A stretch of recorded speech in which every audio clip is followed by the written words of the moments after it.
Welcome back to the BBB Brain Trust podcast, where you find out who to trust from the people you trust. I'm your host, James Marin, marketplace investigator for the Better Business Bureau, serving Dallas, Lubbock, and Wichita Falls. Previous episodes of our podcast focus mainly on fraud awareness and consumer protection. Today, we kick off a new segment that we call Torchlight, where we will highlight our Spark and Torch Awards for Ethics winners from the past year, representing the best of BBB accredited businesses. Today, our conversation is with Always Auto and its owner and founder, Josh Letsis. They are the 2025 Spark Award winner. Here is that conversation.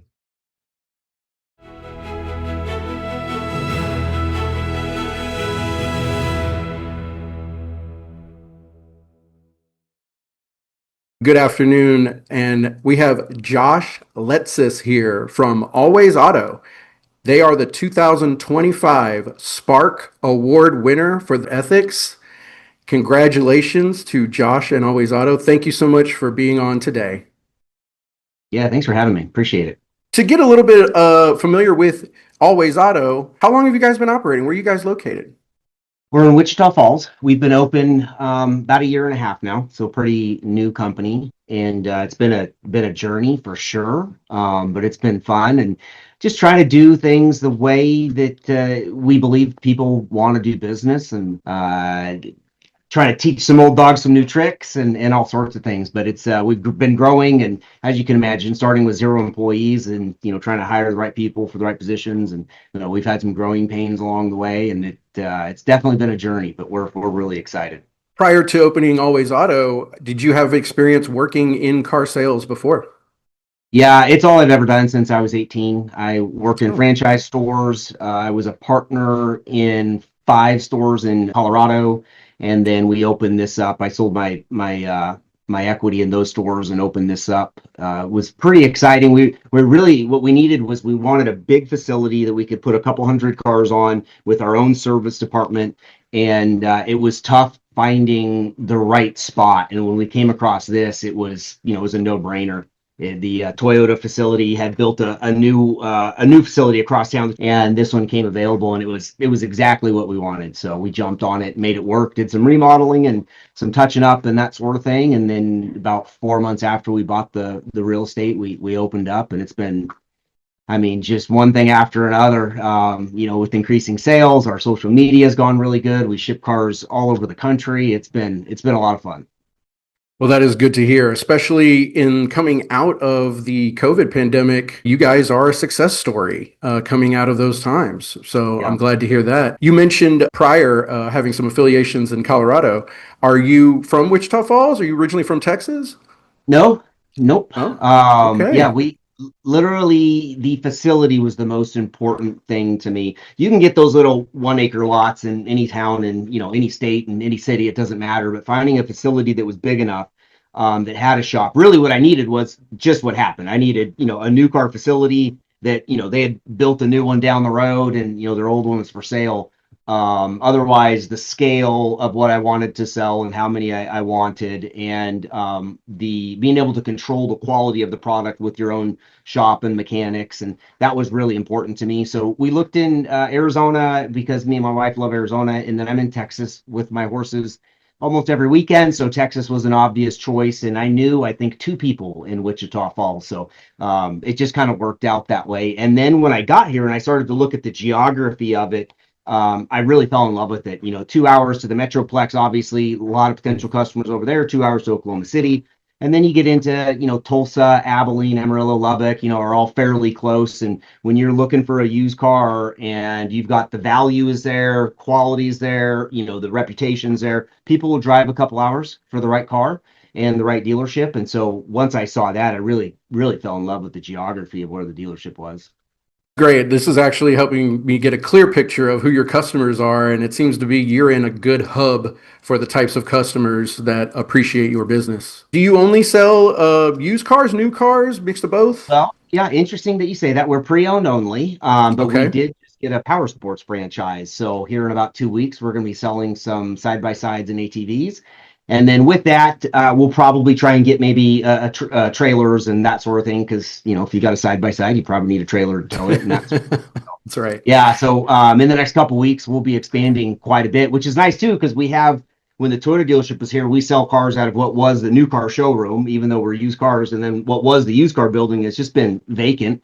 And it's just absolutely perfect for, putting 3 or 4 side by sides on the showroom floor, and it'll look good. I hope to hear success stories from that. You guys are expanding into everywhere. I like this. Yeah. Thank you. Motorsports. I don't know why more dealerships don't do that. Now, give me a little bit of info as to your relationship with Better Business Bureau. So, how long have you been accredited up there in Wichita Falls? Yeah, so shortly after we opened, when we opened, we were trying to figure out who we needed to join, and Chamber of Commerce and Better Business Bureau, the automotive associations, TIADA and NIADA, those sort of things. So, for me, it's really important to be involved. If you want to affect change on things, you need to be involved in a lot of those associations, because those are the associations that can, really drive change in whatever you're trying to change, industry standard or ethics or, laws or, whatever it is. It definitely helps to be a member of all those associations. Just number one, you've got their weight behind it. You have a much bigger voice than I do. And number two, to meet great people. You meet really good people, really good contacts, and that sort of thing. So sometimes you meet people in the automotive space, and sometimes you meet somebody that's not automotive, but you go, man, I need to, remodel my bathrooms here, and you meet a contractor, whatever it is. So the networking aspect of it is pretty tremendous. Our Wichita Falls office is known throughout that community. And in fact, they have a number of walk ins all the time to that actual office space. Have you had the chance to meet with the office members there? Um, Not in the office, but at the award ceremony, we got to meet everybody, which was neat. And then all the other businesses that came out was wonderful too. The amount of support that it's not a big metro, it's not a small town. I think there's Right. 100,000 people in Wichita Falls, so it's definitely not a small town, but it's not like it's Denver or Dallas or Chicago or something like that. So it was really nice when we got there to see all of the small businesses and the people that were there supporting the BBB. And there to celebrate you guys, all of you, the torch winners or spark winner. Just looking at your industry of, you could broaden it as automobiles, or you could just keep it as the items that are in your inventory that you sell all the time.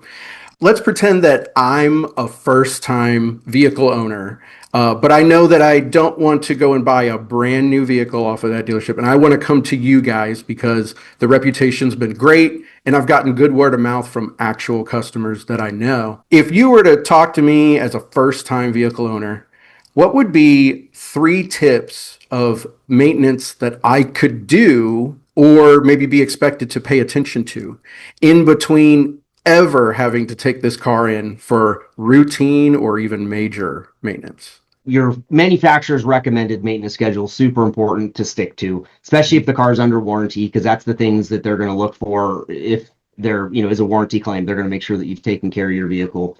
And then there's a lot of research you can do on specific vehicles. It seems like every car has got one little quirk, and so if you know that these vehicles, I don't know why my camera keeps zooming in and out. You're Might try good. and But if you know that these particular vehicles have, this ABC problem, and you've done a little bit of research, you can maybe go to the dealer or aftermarket and find a fix that is an upgrade or, whatever it is, and do that repair maybe as preventative, try and repair it before there's actually a failure. Because it seems like anytime cars fail, it's 2 o'clock in the morning, you're 2 hours away from home, and it's a rainstorm. Like they don't fail in your driveway, in the afternoon on a Monday when your mechanic buddy lives next door and he happens to be there. That's just unfortunately when it happens. So, that's one of the things that I would highly recommend is figure out, are there any little quirks on these cars that happen to be known problems, known failures, and then see if you could do it's not even maintenance, really, it's preventative repair kind of. And a lot of if there is, a lot of the dealerships or even at the aftermarket companies have upgraded parts or, TSBs, technical service bulletins on what they recommend. on those sort of things. But those are a couple things that I would definitely look for. And they're all machines. Everybody forgets that. You could buy from the best dealership in town, the best. Everybody loves their Toyotas and Hondas, and like they've got their cars that they love, but they're all machines. They all have recalls on them from time to time, and they all have little things that go wrong and break. And sometimes they'll go for a million miles and you never have a problem. And other times, you have a lemon law buyback because you've got 10,000 miles on it and it's been in the shop 10 times. So you just never know. And as BBB, we get, for those companies that sell those cars, we get those complaints. So you are absolutely right. Now, you mentioned warranty. So this is a great time to talk about pre-owned warranties. Do you guys have those? How does that work for a pre-owned vehicle? Yeah, so we've got anywhere from a 3-month, 3,000-mile powertrain warranty that's just kind of a little bit of peace of mind, basically, and then all the way up to, depending on the car, but you can go, well, we've actually got a warranty that is 240 months and 500,000 miles. So they call it a lifetime, but it's, it expires at 500,000 miles. So it's darn near a lifetime. And it just, and I tell people all the time, it depends on your appetite for risk. Me personally, I own a shop. I've got 10 lifts that have a vehicle on them at all points in time throughout the day. So I see what happens on these cars. I personally wouldn't buy a vehicle without a warranty. Other people go, no, I've had them. I don't want them. I don't need them. And it's just everybody's appetite for risk is a little bit different. As long as it fits in somebody's budget, I always recommend it. But again, everybody's situation is a little bit different. But yeah, you can get as much or as little coverage as you want on a pre-owned vehicle. This is actually very good to hear from you guys, because very rarely when anybody is talking about these kinds of things with a dealership, they rarely talk about that appetite from the client as far as their risk. They're always usually trying to push a warranty or an extended warranty, that's extra money. They don't really talk to the person or seem to talk to the people about, trying to assess their gauge or aversion to risk. So it's comforting to know that you guys we take try this and talk to into everybody consideration. about that. And I tell them, I'm like, the problem is some people will get a warranty, they got one 10 years ago and they never used it. And it's like, I never used the last one. And, I tell them, well, I haven't used the fire insurance on my house, but I'm not going to cancel. And obviously a house is more expensive if it burns down, but some people are very mechanically inclined and they're fine with it, and other people aren't. But it's definitely one of those things. I tell them, it depends on what your appetite for risk is. And, if you do get it, I said it definitely prevents an uncomfortable conversation if something breaks a month or 6 months or a year. We've got certified master technicians and we put them all through the shop and we inspect them best we can. But, again, they're still machines, so it's one of those things. But yeah, some people, they're a mechanic, or they've got a good friend that's a mechanic and they say, no, it's not a big deal. There's a lot of people that are very handy, that especially with YouTube now. I feel like if you've got some time on your hands, you could probably learn how to do brain surgery, much less changing a water pump on Silverado. So it's the information's out there if you want to do it yourself, for sure. But most people don't want to. They don't want to hassle with it. So, what we have found that is, if it makes sense and it fits in their budget, then, about 60 to 65% of the people opt for the extra coverage on the warranty. And do you find the appetite for that aversion differs between somebody who's looking for an American-made model versus a foreign-made model? Yeah, it does seem like the people who like the imports have a little bit in their mind, a little bit better image of those. They still probably buy them at about half the rate. Now, I don't know what it would be on a new one. Maybe it's less on a new car because it's new. But the domestics and the trucks and that sort of thing, you get a lot of those guys that are like, no, especially these diesels and transmissions. And I used to tell people that these cars, engines and transmissions, they're big and they're expensive, but they really never break. It's the electronics you got to worry about. But I'll tell you, some of these new transmissions have had so many problems, and it doesn't matter what manufacturer. The imports all use a lot of the CVT, the variable speed transmissions, and those have been terrible. And then the domestics have gone from 6 speeds to 8 speeds and 10 speeds. And a lot of the big truck manufacturers have had problems as they start to go up in gears in the transmission, as they're all going for, better fuel mileage, really, and to try and keep that vehicle in the power band better. But it seems like, there's some of these transmissions have been real problems, of these last 3 to 5 years. So you just, again, you never know. You never know what's going to happen on them, but they're not cheap to repair. But I will tell you, these vehicles that are built now are better than they ever have been. It used to be when I got in the business a long time ago, a car at 100,000 miles was like done, send it to the auction, put it out to pasture. And now it's like, I mean, we sell cars with 200,000 miles on them from time to time, so it definitely feels like overall the vehicles are built better than they ever have been. The technology is better and they can make it faster, but Yep. can they make it cheaper? I guess we'll find out. Well, yeah, that's the elusive part. The price of these Yeah. vehicles, which has really helped out the pre-owned side of the business, because you go look at it, one of these new trucks, and a new diesel truck, will start at like 65,000 bucks. Loaded up, they're over $100,000, and I don't know how people afford them. They sell them. I don't know how, but they do. But it's definitely helped out the used car side of the business. If you can save 25-30% on a vehicle that's 2 or 3 years old, we found that a lot of people are starting to do that. And looking on your website, you do offer financing. Yeah. Can you offer just a little bit about that? Yeah, so we've got pretty much something for everybody. We've got a lot of the local credit unions and some big national credit unions for the folks with good credit. And then we've got a lot of banks that kind of do that in between. We call it near prime, which is just kind of your average everyday American, middle 600 scores. And then we've got some other banks that work on the more challenged side, which it's a little bit more difficult to get those loans approved, and there's some more nuances to them. But that was really important to me to make sure that we could service those customers, because a lot of those customers will go to a regular dealership and they'll either A, get taken advantage of because they're in a Mm. tough spot, or B, the dealership, it's a hard loan and it's a tough deal and they're just lazy and they don't want to work on it. So they just kind of kick them out the door. And, it just hurts my soul when I see somebody that, Mm. genuinely needs some help, and nobody's trying to help them, so that's a big part of our business. And that's one of the things that a lot of folks on our social media, because I report a lot of live conversations, and they really appreciate that we don't give up. Now, we don't make them all, and I'm not a miracle worker, but I tell people one thing I promise you is I'll work as hard on your deal as I would if it was my own brother's deal. And sometimes that means we're talking and we're going, brother, we need to wait 6 months. We need to save up some money down, or you need to pay down your trade a little more. And then other times it's, hey man, I've been working on this deal for 8 days and I finally got it done. Good news, here we go. But one thing we do is we make sure we come to some sort of conclusion and we work hard on the deal, and that's where I think we really shine, especially on those tougher deals. There's the super easy credit. Yeah, that's easy. You don't even have to really work hard on those deals. The banks love them, and Mhm. they approve them right away. They fund them right away. It's the tougher ones that require a little bit of extra work. I'm going to coin a phrase here called the human algorithm. You are developing a human algorithm to assist your customers, as opposed to everybody else who's using some kind of AI algorithm. So Yeah. feel free to run with that. Yeah. Yeah, it's um, a, I truly believe that, Zig Ziglar once said, if you help, you can get anything in the world that you want as long as you help enough people get what they want.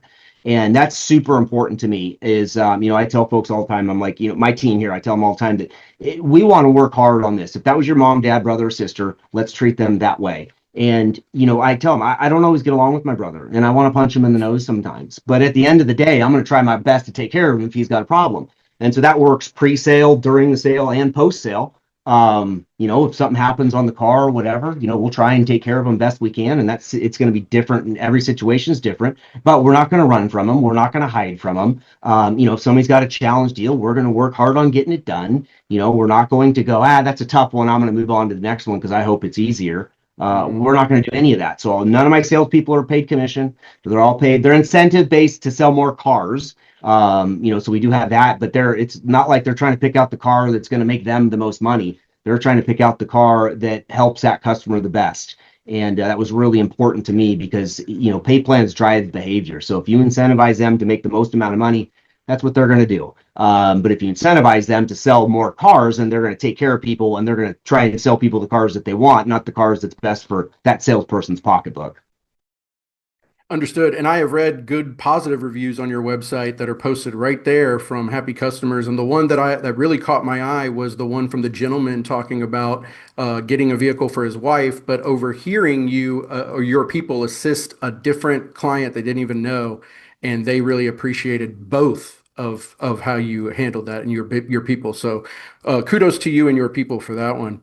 But I'm glad you talked about doing the right thing because that's a good segue for us to talk about your relationship with Better Business Bureau, but really from the same perspective that you have for your own business. So, from your perspective of trying to keep marketplace ethics in the forefront of how you conduct your business, how do you feel that your relationship with the Wichita Falls BBB does align with your perspective? Yeah, I mean, I think that's like, what the BBB is all about, one of the many things. But that was super important to me. I want to be able to go, again, it's not a small town, but it is a small town. I mean, I want to be able to go to the grocery store and not have to go, oh, shoot, there's Mrs. Jones over there. It's important to me. I want to be able to, I mean, I wear a cowboy hat, even though we're in Texas, it still stands out.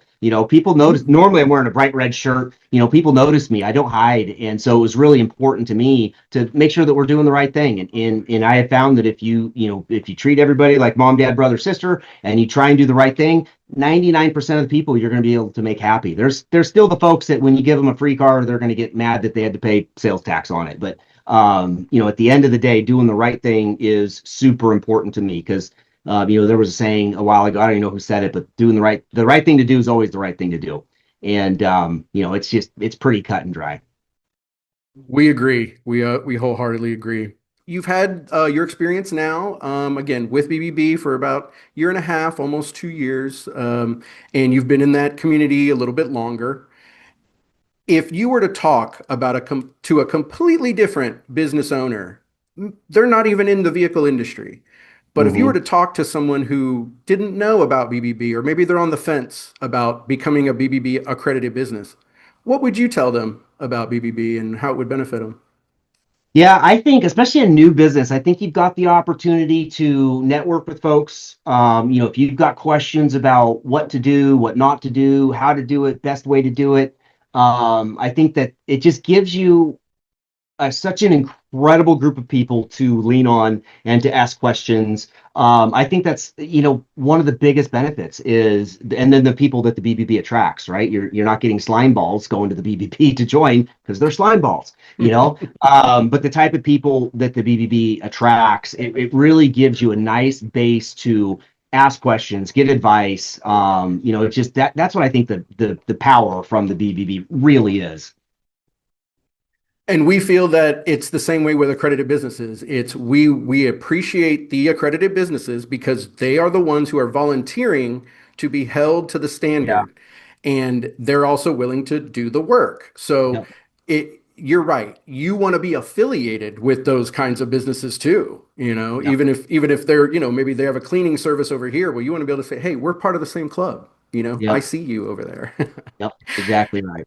Another question here that kind of works alongside some of the things that we've talked about. So let's just talk about it from a business standpoint. If you're talking about the bottom line, you're always looking for a competitive advantage.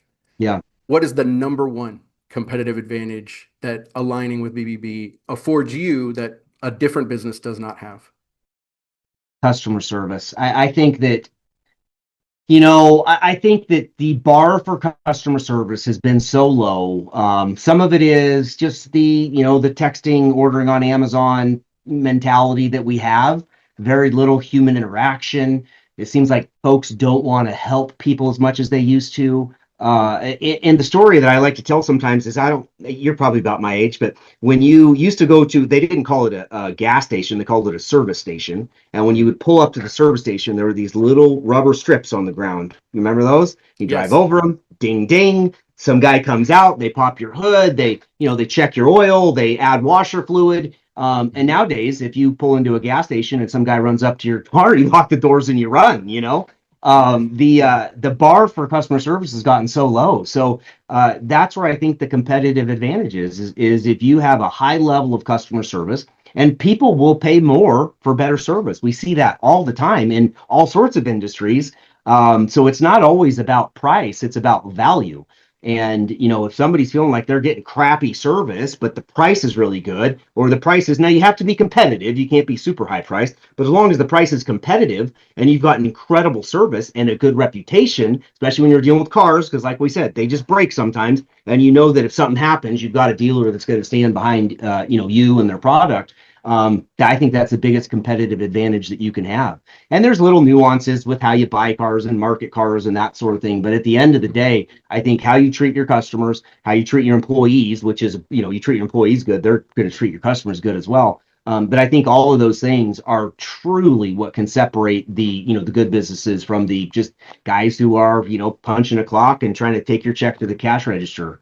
That's there's just such a difference. And when you're a consumer, you can feel the difference when somebody wants to serve you and somebody just wants to take your money. Absolutely. Could not agree more. That's fantastic. All right. So then for our last open question here, we're going to do what I call the grab bag. So I got these little questions here. All right. And again, as I told you before, these may not be affiliated specifically with the auto industry. They're kind of Yeah. like, hip questions, I guess. So I'm going to go ahead and reach in, mix it up, and we'll see if I can just grab one here. Okay, that looks like one. All right. So let's see what question you got. The last question was about cryptocurrency, so I don't think you'll get that one. Let's see.